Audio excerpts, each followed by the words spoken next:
이번 미국과의 협상에서 최대 리스크는 국익보다 정쟁을 앞세우는 국민의힘입니다.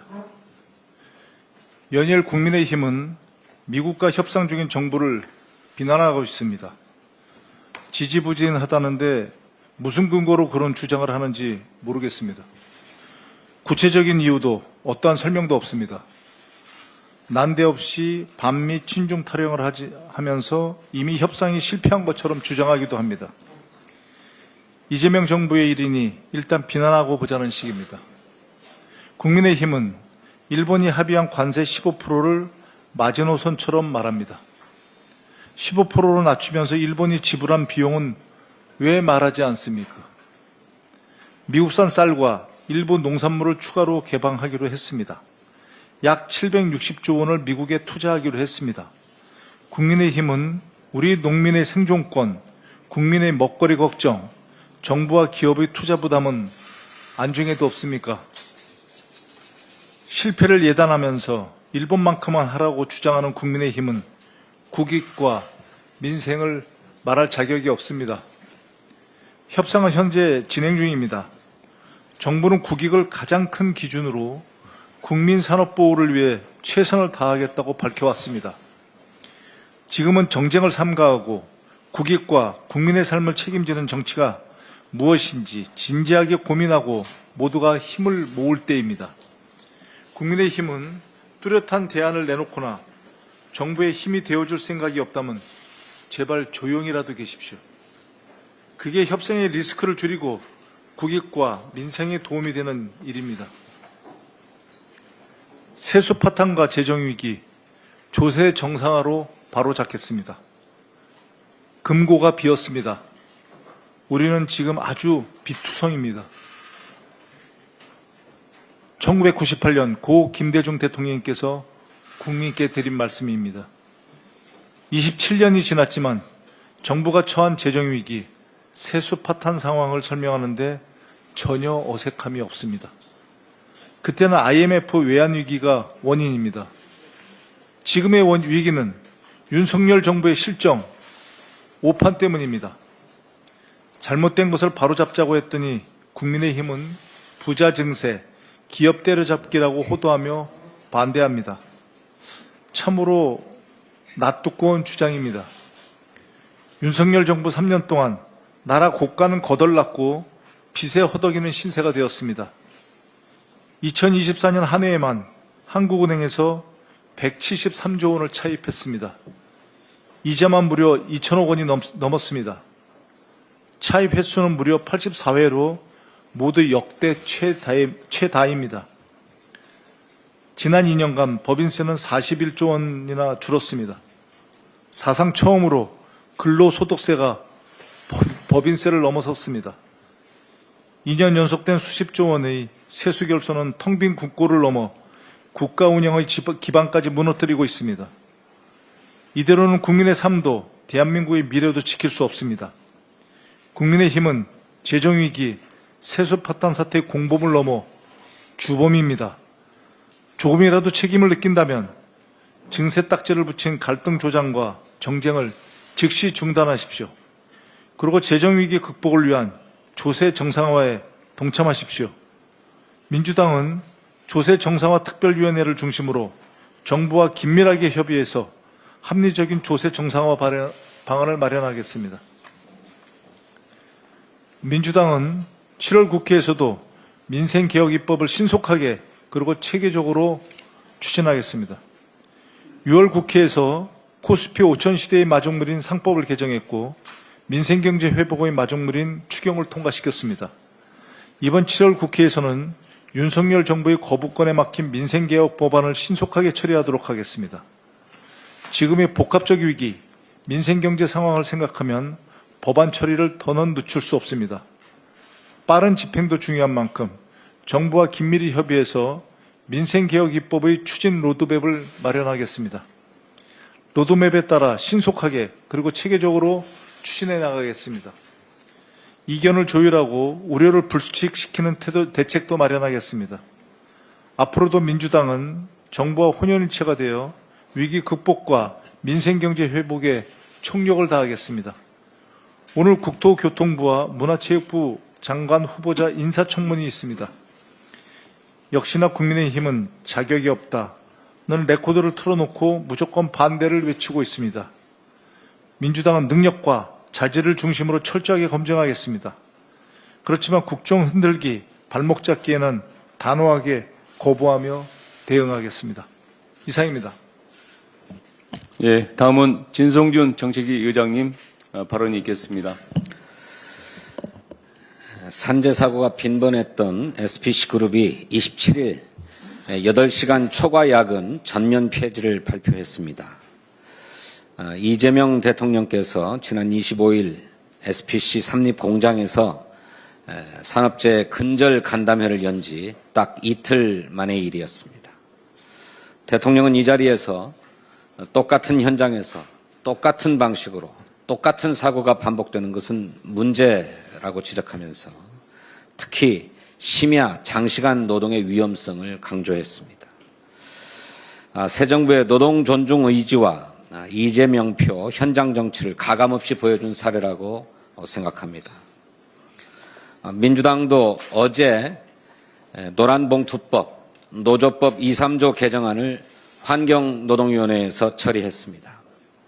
윤석열 정권이 2차례나 거부권을 행사했던 법안입니다. 이 법안은 하청 노동자의 교섭권을 보장하고 사용자의 과도한 손해배상 청구를 제한해서 노동 기본권을 실현하고 노사 교섭을 촉진하기 위한 법안입니다. 그런데 이번에도 국민의힘은 반대로 일관했습니다. 참으로 지독한 반노동의식이 아닐 수 없습니다. 민주당은 7월 임시국회 내에서 노란봉투법을 반드시 처리하겠습니다. 노동자들이 헌법상의 기본권을 제대로 보장받지 못하고 또 과도한 손해배상 소송에 시달리다가 목숨을 끊는 일이 더는 없도록 하겠습니다. 민주당은 지난 23일 화물자동차 안전운임제를 입법했습니다. 윤석열 정권이 폐지시켰던 안전운임제를 다시 살리는 것입니다. 안전운임제 확대를 기대했던 화물노동자들의 아쉬움이 크다는 점을 민주당도 잘 알고 있습니다. 정부나 화주기업 등의 준비 상태를 감안한 불가피한 조치였다라고 하는 점을 양해해 주시기를 바랍니다.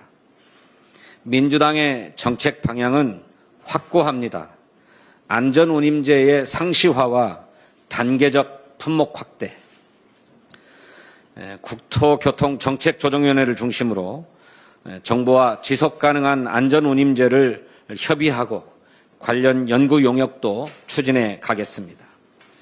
국정기획위원회도 안전운임제가 대통령의 공약임을 재차 강조하고 그 확대 방안을 정부에 제안하겠다고 밝힌 바 있습니다. 안전운임제 추가 입법과 관련한 논의에서도 당과 정부는 화물연대 등 이해관계자들과 함께 지속적으로 협의해 나갈 것이다 하는 점을 약속드립니다. 윤석열 정부의 준비 소홀로 고교 학점제가 교육 현장에 큰 혼란을 불러일으키고 있습니다. 고교 학점제는 본디 학생들의 선택권과 자기주도 학습 능력을 강화하고자 마련된 제도입니다. 올해 고등학교 1학년 학생들부터 전면 시행에 들어갔습니다. 그런데 윤석열 정권의 준비 소홀로 제도의 취지와는 달리 상당한 문제가 발생하고 있습니다. 교사와 학생 모두 행정적, 교육적 부담을 호소하고 일각에서는 아예 제도 자체를 폐지하라라고 하는 요구까지 제기되고 있는 실정입니다. 말씀드린 것처럼 고교 학점제는 학생의 진로와 적성에 맞춰 학생 스스로가 과목을 선택하고 이수하게 하자는 제도입니다. 하지만 5등급 상대평가 전환으로 인해서 성적 경쟁이 심화되었다고 합니다. 또 내신에 있어서 과목 간의 유불리 문제가 발생해서 과목 선택이 그저 형식에 지나지 않게 되었다는 지적도 있습니다. 인프라가 부족해서 선택 과목 운영에 어려움도 있고 교사 업무가 과도해졌다라고 하는 상황도 있고, 또 대학 입시 제도와 일치하지 않아서 또 혼선이 발생하는 여러 가지 복합적인 문제가 동시다발적으로 나타나고 있습니다. 특히 진로 설계 기반이 미비한 상황에서 과목 선택이 형식화되고 또 학생의 선택권이 제한되는 사례도 많이 확인되고 있습니다. 현장의 혼란을 해소하고 제도의 안착을 위한 대책을 강구해야 하겠습니다. 학생 맞춤형 교육이라는 본래 취지를 살리는 동시에 학생과 교사, 학부모들이 제기하고 있는 문제를 해소하는 현장 중심 개선이 이루어져야 할 것입니다. 민주당은 교육정책조정위원회를 중심으로 당정협의회를 열고 제도 전반에 대한 점검과 보완 방안을 논의하겠습니다. 최소 성취 수준 보장지도에 따른 과도한 업무 부담을 줄이기 위해서 보충지도 시수 감축과 운영 유연화, 선택과목 이수 기준 개선, 공동교육과정 확대 등 실효성 있는 보완 대책을 시급하게 마련하겠습니다. 고교 학점제가 안정적으로 운영될 수 있도록 정책 대안을 책임 있게 마련해 나가겠다 하는 약속의 말씀을 드립니다. 감사합니다. 네, 저도 한 말씀 드리겠습니다. 윤석열 전 대통령은 김건희 특검이 오늘 10시까지 출석하라는 통보에도 응하지 않고 있습니다. 지난 21일 특검팀의 출석 요구 이후 지금까지 변호인 선임계조차 되지 않고 있습니다. 누가 봐도 무책임한 행동입니다. 그동안 내란 특검의 소환에 건강이 안 좋다, 망신주기 소환이다 이런저런 핑계를 대며 불응하더니 이번 김건희 특검의 소환에는 더워서 못 견디겠다, 독방이 생지옥이다며 딴청을 부리고 있습니다. 소환 통보만 하면 핑계가 하나씩 튀어나오니 이쯤 되면 오늘의 핑계 코너라도 만들어야 되지 않겠습니까? 김건희 씨도 다르지 않습니다. 현지에서 빌렸다, 지인에게 빌렸다, 잃어버렸다 등 고가의 목걸이가 김건희 오빠 장모집에서 발견되자 모조품이다 라고 말을 바꿨습니다. 짝퉁이라면 왜 숨기고 거짓말을 했는지 모르겠습니다. 문제의 샤넬백 2개는 김건희 여사 측근이 웃돈 300만 원을 주고 샤넬백 3개와 신발 1개로 교환했습니다. 그리고 이 웃돈은 대통령 관저 인테리어 업체인 21g 대표 아내가 냈습니다. 비리 의혹이 하루가 다르게 쏟아지고 있습니다. 권력으로 사리사욕 챙길 땐 그토록 부지런했으니 특검 앞에서도 그 부지런함을 보여주기 바랍니다. 설마 하던 신천지의 조직적 선거 개입 의혹이 드러나고 있습니다. 대한민국 헌법 제20조 2항에 종교와 정치 분리를 명시하고 있습니다.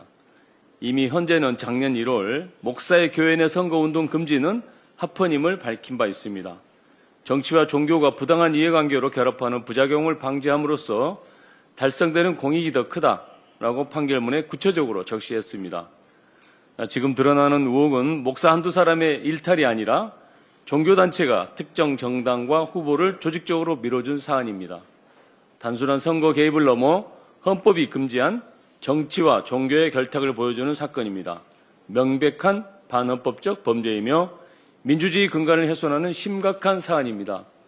종교인은 영혼을 구원하는 존재이지 선거에 개입하고 국정을 흔드는 정치 브로커가 아닙니다. 국민의힘은 신천지 선거 개입 의혹을 외면하지 말고 진상을 낱낱이 밝히기 바랍니다. 그것이 민주정당으로서 최소한의 자격입니다. 감사합니다. 다음은 허영 정책수석님의 발언이 있겠습니다. 네, 정책수석 허영입니다. 어제 김여정 북한 노동당 부부장이 발표한 대남 담화는 현재 남북관계의 냉각된 현실을 다시금 확인시켜 주었습니다. 우리에 대해 흥미 없다, 마주 앉을 일 없다며 일방적으로 선을 그은 태도는 남북 간의 불신의 벽이 얼마나 높은지를 단적으로 보여줍니다. 하지만 우리는 북한의 일방적 담화에 일희일비할 이유도 휘둘릴 필요도 없습니다. 정부는 평화 공존이라는 한반도 정치의 큰 방향을 흔들림 없이 유지해야 하며 그 중심에 신뢰 회복, 실질적인 행동, 그리고 일관된 평화 정착 노력이 있어야 합니다. 김여정 부부장은 한국 정부가 확성기 방송을 중단하고 전단 살포를 금지한 것, 그리고 소위 개별 관광 허용 검토 등의 조치를 성의 있는 노력이라고 언급했습니다. 이는 북한이 우리 정부의 유화적 조치들을 인지하고 있으며 이재명 정부의 대북 정책을 주시하고 있다는 방증이기도 합니다. 북한이 비난을 통해 문을 걸어 잠그고 있다고 해서 우리가 그 문을 두드리는 손마저 멈춰서는 안 됩니다. 진정한 평화는 말이 아닌 행동으로 만들어진 것이며 한반도 평화의 길을 만들어 나가기 위해서는 차분하고 꾸준한 노력이 필요합니다. 이재명 정부는 원칙과 실용을 함께 지키며 남북 간 신뢰가 회복되고 실질적인 대화의 문이 다시 열릴 수 있도록 차분하고 치밀한 대응을 당과 함께 노력해 나가겠습니다. 이재명 대통령의 SPC 시화공장 방문 직후 SPC는 8시간 초과 야근 폐지 등 제도 개선 방안을 발표했습니다. 그러나 이 조치가 본사뿐 아니라 계열사, 협력업체까지 실질적으로 적용될 수 있을지는 여전히 불투명합니다. 무엇보다도 인력 충원, 임금 보존이라고 하는 핵심 과제가 빠져 있다는 점에서 준비 없이 서둘러 내놓은 대책이 아니냐라는 비판도 제기되고 있습니다. SPC 공장에서 반복되는 노동자 사망 사고는 이제 산업재해를 넘어서 경영책임, 나아가 구조적 문제로 보아야 합니다. 사고 때마다 반복적으로 내놓는 대책은 늘 있어 왔지만 현장에서 실천된 약속은 적었습니다. 이번에도 일회성 보여주기에 그치는 것이 아니냐는 국민적 우려가 큽니다. 우리는 SPC를 하나의 기업을 넘어 우리 사회의 일터가 어떻게 바뀌어야 하는지를 보여주는 상징적 사례로 주목하고자 합니다. 기업 경영진과 노동자가 함께 안전하고 존중받는 노동 환경을 만들어 나가는 구조, 그것이 곧 지속 가능한 성장의 시작입니다. 이번 이재명 대통령의 현장 방문은 정부 역할의 방향을 재정립하는 계기가 되었습니다. 돈보다 생명이라고 하는 원칙은 선언을 넘어 그간 정부가 제 역할을 다하지 못했던 현실을 인정하고 바꾸려는 책임 있는 용기였습니다. 일하다 죽지 않는 사회는 대한민국이 반드시 지켜야 할 기본적인 기준입니다. 정부가 이렇게 나선 만큼 민주당도 입법적, 제도적 보완을 철저히 점검하겠습니다. 특히 SPC가 약속한 개선 조치가 현장에서 제대로 작동하고 있는지, 야간 근로 시간 단축에 따른 인력 충원과 실질적인 임금 보존이 함께 이루어지고 있는지 끝까지 확인하고 챙기겠습니다. 감사합니다. 예, 다음은 박상혁 정책 원내소통 수석 부대표님 발언이 있겠습니다. 지기가 길어, 직함이 더 늘어나는 것 같습니다. 예, 박상혁 소통 수석 부대표입니다. 원내대책에서 제가 처음 발언하는 것 같은데요. 제가 최근 며칠 사이에 저를 미국 CIA에 신고하겠다는 공격이 쇄도하고 있습니다. 대한민국 국회의 집권 여당인 원내 수석 부대표를 미국 CIA에 신고하겠다니 정말 황당할 따름입니다. 아마도 최근에 미국 우선주의 정책연구소 플라이츠 부소장이 윤석열에 대해 불공정 인권 침해가 있는 것 같다라는 취지의 보도를 접하고 제가 SNS에 내란 속의 윤석열은 정의로운 대한민국의 법질서에 따라 공정하게 재판받고 평생 감옥에 살 것이다 라는 글을 올렸기 때문인 것 같습니다. 대한민국의 헌정 질서는 공정하고 정의로운 법질서에 따라 내란 수괴를 엄정하게 처벌할 것입니다. 그러나 역시나 최근 극우와 친윤 세력들은 얼마 전 있었던 모스탄의 부정선거론처럼 크게 고무되어 있는 것 같습니다. 미국이 윤석열을 구해줄 거라는 망상에 빠져 있는 것 같습니다. 참으로 어처구니가 없습니다. 대한민국은 윤석열이 일으킨 내란 때문에 지금도 정치적, 경제적, 사회적 위기를 겪고 있습니다. 그런데 내란 숙의 윤석열은 어떻게 지내고 있습니까? 다른 재소자들은 6, 7명이 함께 쓰는 공간을 혼자 사용하고 있고 하루 평균 2회, 3회에 걸쳐서 에어컨이 나오는 접견실에서 접견을 하고 있습니다. 신문도 3가지 볼 수 있다고 합니다. TV도 나오고 책도 얼마든지 반입 가능하다고 합니다. 정말로 내란 수괴에게는 천국 같은 특혜 시설이 아닐 수 없고 더구나 알코올 중독자에게는 술을 끊을 수 있는 최적의 시설입니다. 윤석열은 오늘 김건희 특검의 소환 조사에 불응할 것으로 보입니다. 변호인 선임계조차 제출하지 않고 있습니다. 김건희는 조사를 하면 한 후에 3, 4일에 한 번씩 불러달라, 6시 전에 끝내달라고 황제 조사를 대놓고 요구하고 있습니다. 다시 저희가 회고하기 싫지만 이재명 대통령께서 당대표 시절 목이 칼에 찔려도 단식 중에도 재판과 검찰 소환에 응했던 것과 비교하면 이미 과잉 대접, 특혜를 받고 있는 것이고 이러한 무리한 황제 요구를 심지어 당당히 요구하고 있는 것이 윤석열과 김건희입니다. 이런 내란 수객에게는 더 이상 특혜를 줄 수가 없습니다. 신속하게 강제 구인해서 진상 규명을 명백히 해야 합니다. 또한 법원은 내란죄에 맞게 사형 또는 무기징역으로 엄벌 처단해야 할 것입니다. 또한 최근 법원 판결처럼 내란으로 고통을 겪으신 국민들에게 10만 원의 손해배상도 당연히 윤석열이 감당해야 할 몫일 것입니다. 더불어민주당은 앞으로도 내란의 완전한 종식과 대한민국의 정상화를 위해 최선을 다하겠습니다. 이상입니다.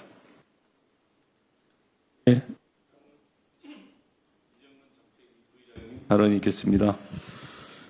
이재명 정부의 민생회복 소비 쿠폰이 내수 경제에 온기를 불어넣고 있습니다. 소비 심리는 넉 달째 오름세를 보이며 4년여 만에 최고치를 기록했습니다.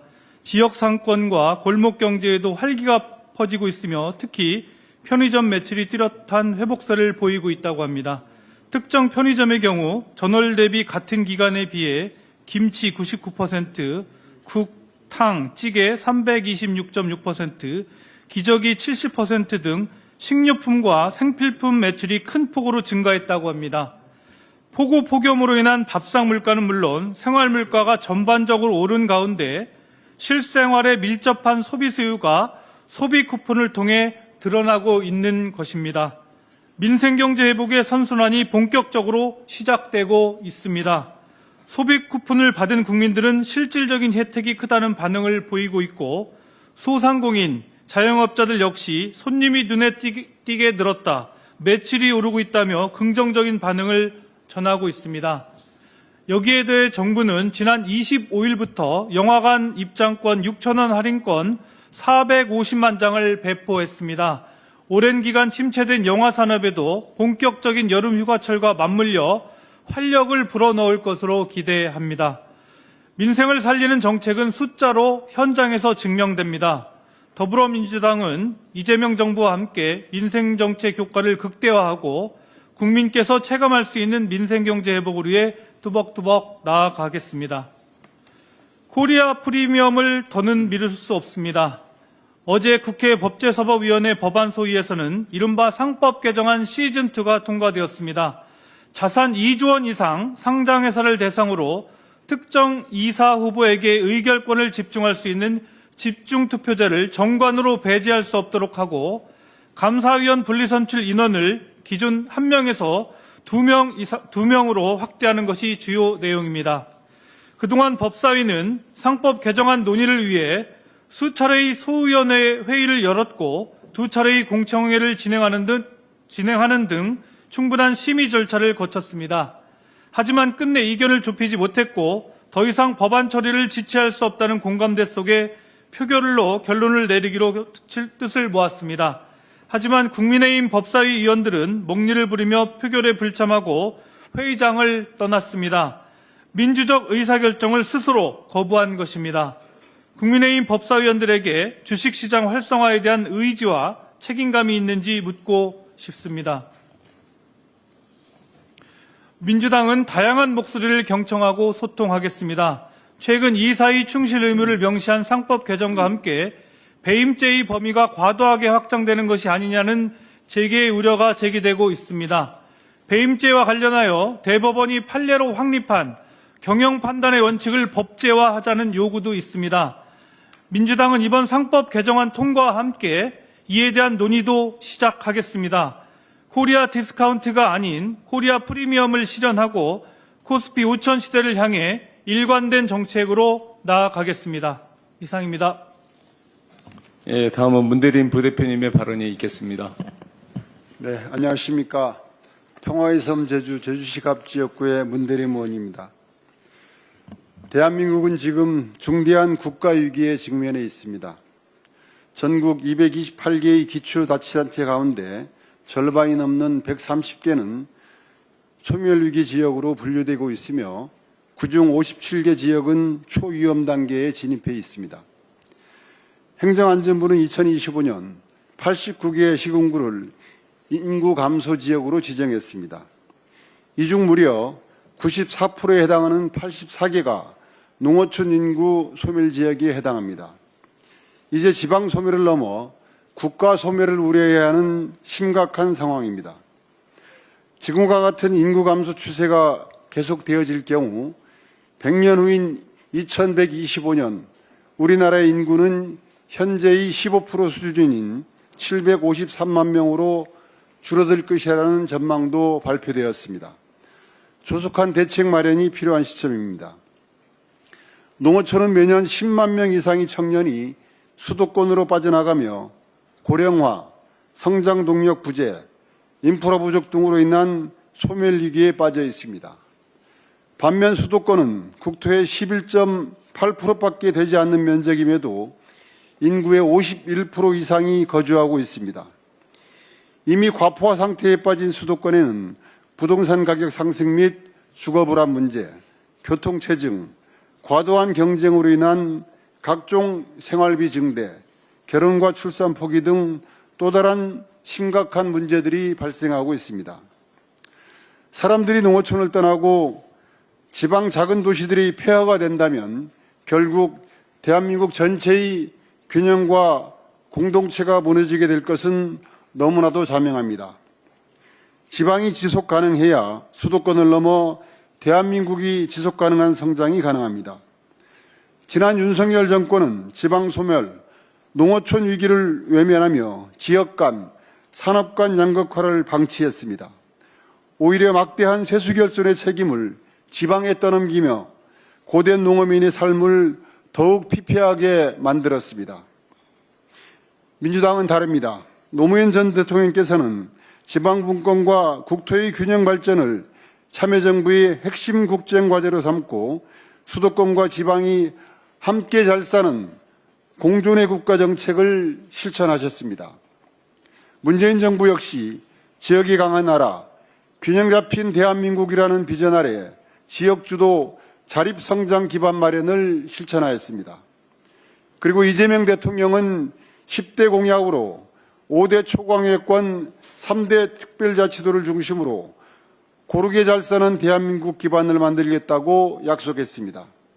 또한 지난 25일에는 부산을 찾아 지방 발전은 정부의 시혜나 배려 차원이 아니라 국가 생존을 위한 선택이라며 재차 균형 발전을 강조하셨습니다. 지방을 살려내는 문제는 우리나라의 미래가 걸려있는 핵심 과제입니다. 이는 더는 미룰 수도 미뤄서도 안 되는 중요한 문제입니다. 지방을 살리려면 무엇보다 농어촌이 잘 살아야 합니다. 태어나고 자란 고향을 등 떠밀리듯 떠나야 하는 현실을 바꿔야 합니다. 지방에서 태어나고 학교를 졸업해도 미래 걱정 없이 행복하게 잘 살 수 있는 나라를 만들어야 합니다.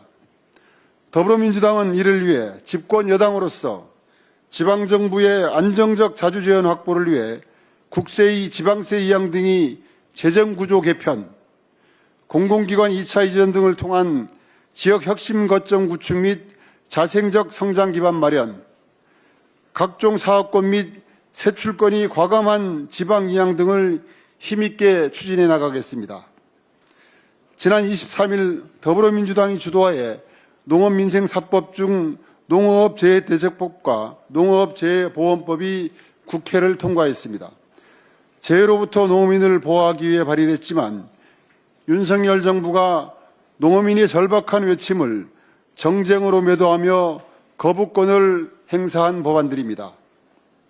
또 다른 민생사법인 양곡관리법도 농림법안 소위를 통과했고 농수산물 가격 안정법은 오늘 법안 소위 논의를 앞두고 있습니다.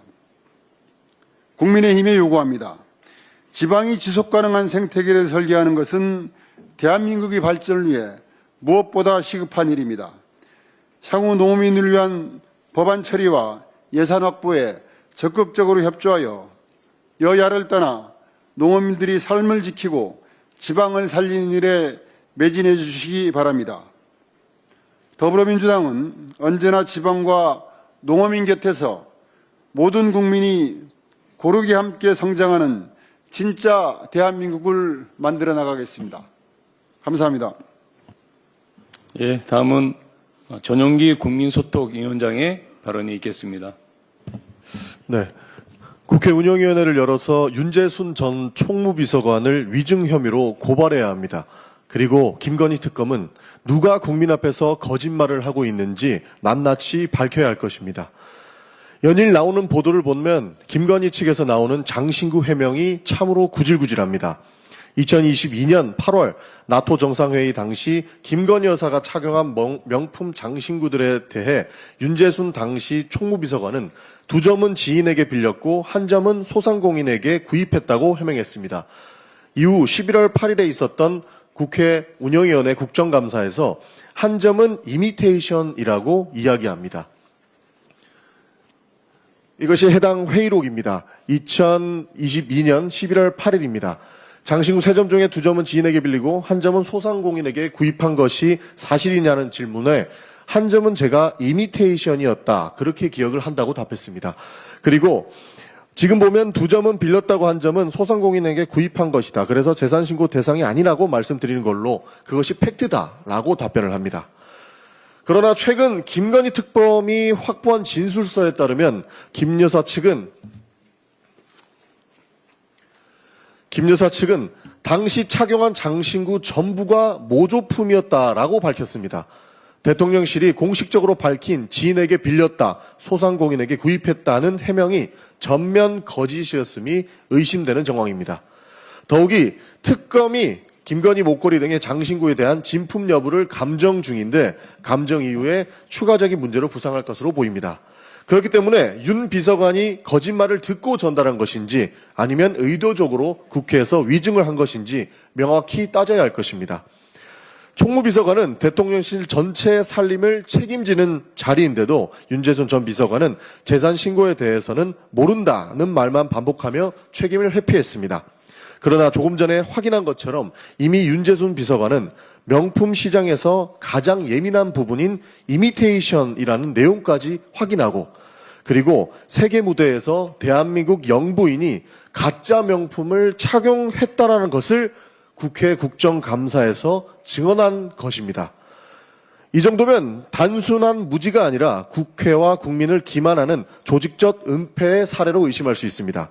그리고 대통령실이 다 알면서 국회와 국민을 상대로 거짓 해명을 내놓고 진실을 조직적으로 은폐해 국정농단의 사례까지로 보입니다.